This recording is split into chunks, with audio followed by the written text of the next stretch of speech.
Businesses try to be better rather than being different because they are guided by incremental thinking, which is not, I'm not saying that they think in increments, but incremental thinking in the sense, I see my results last year, I see my result last quarter, or I see my result yesterday. And the normal process of thinking is, how do I make this better, right? And that particular thought process, which is logical in the sense that obviously we want to be better, but that particular growth kind of a thought process leads us to thinking which is going to be building upon what I already know rather than fundamentally changing. So if instead of thinking this was my results last year and this is what it needs to be this year, if I asked a different question, instead of saying I want to grow by 10%, can I ask a question, what would it take to grow this business 25 times the next year? You'll be forced to think differently. But we don't think that way. And the reason we don't think that way is because we don't think it's possible. And it's a circular thing. The reason we don't think possible is because we're rooted in incremental thinking. So it's like a full loop. So whenever I'm consulting with a client or any new client that I'm walking into, one of the first questions that I ask, do you even believe there is a 20, 30, 40, or 100 times bigger potential than what you're currently serving? Because that's fundamentally going to spark the need for doing something different. If not, then you don't need to do anything different. Growth will take care of itself, right? It's like aging. You don't have to make an effort to age. It will happen. But you got to do something different to get a different result. Value doesn't differentiate in comparison to novelty, and the reason is that value is a threshold requirement. Everyone provides value, whether you are in business, whether you as a person or you're in a relationship.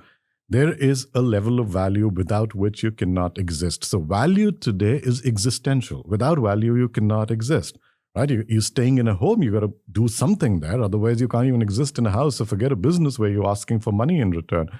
Value is a threshold requirement. Without it, there is no possibility of success. Now, within that value, how do you differentiate? Because that's going to decide whether more people are going to want to engage with that value or not engage with that value. And that's where the key lies. In the front end or in the beginning, what people see in your business is not value, is not your product, is not your service, is not the end result, is not your superlative customer service, your fancy plants, your beautiful office. All they interact with at the front end are words. That's it. The first thing about your business that people will see are the words that you've put out there. Do those words sound similar like the 99% of the population, or do those words position you as something different? And that's what will decide whether people are walking in the door or not. And value is an experience that they will experience much later as an outcome of working with you, which they may or may not even do. So while you are talking about the end result and the end value and how amazing you are, people don't see any of it until they've decided to actually pay you. Why they pay you in the beginning are the simple things that they see, which is your words, which is your website, which is your image, which is your brand. How does it speak to them? And that's what decides whether people will walk in and ever do business with you or not. To become a category of one, what you need to do is to be positioning yourself to be the only one in the world to communicate and offer things in a manner that you do. The fundamental shift that is needed in your own mind to be able to think in that fashion or to be able to position yourself in that manner is to step out of your own head. So we are used to naming ourselves or naming our products and services or describing them in a manner that people and industry is used to. You got to get out of it, and to a normal person who's working within their own business, it may not seem very evident that they can actually do it. It may not even seem believable that they can actually do it because they're so used to thinking in a particular fashion. If I'm in health and wellness, I will be thinking how everyone else communicates, what's the norm of the market, and therefore this is the benefit. And when everyone starts communicating the same benefit language, every business becomes mediocre. So to be able to think of a category, you got to be able to think of a different language in which to position yourself. And that makes all the difference. For example, we are sitting in this building, I think it's called Enterprise Center, right? If it was called Center for Inspirational Entrepreneurship, it has a different kind of people walking in, right? It's just same language. Right now it's positioned as someone who can walk in and rent an office, and you, by changing the language, you just change the footprint of everything. The biggest misconception that people have about differentiation is that they have to differentiate for the sake of it, right? Speak to any business and speak to any founder, and if you ask them a simple question, do you believe in differentiation or do you believe in innovation? Everyone's going to say yes. Are you actually differentiating or are you actually innovating? They would seem to think that they are, but 99.9% of businesses do not differentiate. And that's where they fall into the trap of having to compete on prices and cost and strategy and everything. The true differentiation that takes place is not in your market positioning, is not in your product and service. The true differentiation that takes place is actually at the level of the business model itself. And what does that mean? As to what is the experience of an interaction to revenue generation. After revenue generation, value comes in, fulfillment comes in, everything. The experience from your first interaction to how that revenue is getting transacted is the piece which decides whether the business can scale or not. If more people can walk in and more people can give you the revenue, you'll deal with the back end. I'm not even getting there. The problem is, people put all their energy of differentiation into wrong things, right? They will differentiate the backend, they will differentiate the service lines, they will differentiate fulfillment. Differentiation needs to happen at the moment of first contact till the moment of revenue generation, which is where it's about the business model and not about the business. When I was doing my PhD in creativity, this is one of the contributions that my particular thesis made to the whole academic world. Is up until then, creativity is viewed as an idea that it produces, right? And if the idea is great, it's creative. The lens that I brought into the whole field of academics itself was creativity at the beginning is inspired by a simple problem. It's the problem and the direction of the problem that I have pursued in my head, knowingly or unknowingly, will decide what is the creative outcome that I will produce. So most businesses are obsessed with their own problems, right? If I'm running a business or you're running a business, your problem could be cash flow, your problem could be scale, your problem could be customers, your problem could be margin pricing, etc., etc. You'll be obsessed with that problem.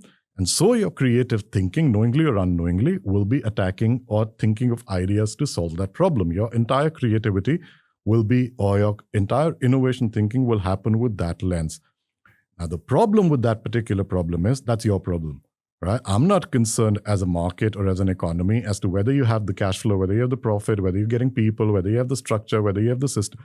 Those are your problems.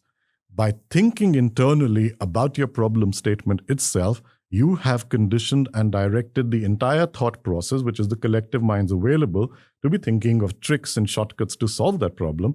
And you've taken your eye off from the real problem out there in the marketplace that's actually going to solve that problem, right?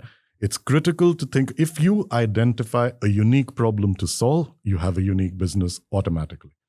If you don't have a unique problem to solve, what is a non-unique problem to solve? Every business has cash flow problems, money problems, profit problems, price problems, employee problems. That's not a unique problem. If you have a unique problem to solve, you'll automatically have a unique solution and you'll automatically have a unique business. Category creation outperforms marketing. And the reason is this: marketing can only amplify what exists in your messaging, what exists in your positioning, or whatever it is that exists in your thought process, right? Marketing can amplify it. If done well, it'll amplify it to a greater extent. Marketing cannot amplify what you don't have. And category is something that once you create a category, once you create a differentiation, once you become a category of one, marketing can exploit it. Unless you do it, there is no exploitation. The problem is, a lot of businesses want results that are outcomes of having highly differentiated front ends or categories. They want those results, but they don't have those categories defined. So they keep trying marketing and they keep trying sales and marketing tactics, hoping that they will work. And a lot of my clients and a lot of people that I meet finally conclude that marketing doesn't work and advertising is nonsense and it doesn't produce the results. The problem is that you're amplifying the wrong thing, right? So category creation actually precedes marketing. So once you have that defined, the next problem is how do I amplify it? But before even having it, you're only amplifying what exists. What exists is your crowded space. If I'm amplifying my own self within a crowded space, it's going to compete with the other crowd. So the real challenge is first have something that's worthwhile marketing before trying to market it. So some examples of category creation would be, let's say some real crowded spaces, right? Coaching and consulting is one where everyone's promising transformation. Or if you're a financial coach, you're promising profits and I will make your business better or operationally stable. I worked with a financial coach who was doing all of that, and we were thinking hard of what your category differentiation can be, and we went to the end result. So if you're consulting with business and you're talking to them about profits and stuff, what is the end result? The end result, what does profit lead to? And we found a category for him where the same level of operational and financial consulting was not about producing a profit or operational improvement or cost efficiencies, but his category unlocked was wealth generation. And now that was a different play because it works completely differently from the front end. I was speaking to a friend, he's not a client really, who was in the learning and development space and the corporate training and stuff. And he's wondering why is he struggling in being treated like a vendor? And offhandedly, I told him, because your category is learning and development, you have to change it to building a competitive advantage built on knowledge. Same thing. But if I walk into a client where I'm giving them and handing them over a piece of knowledge that no one knows in the world, versus I'm training your employee to be a better leader, the two different spaces altogether. It's not something I'm creating. It's there in their work, but they're not able to articulate it because the mind doesn't think like that.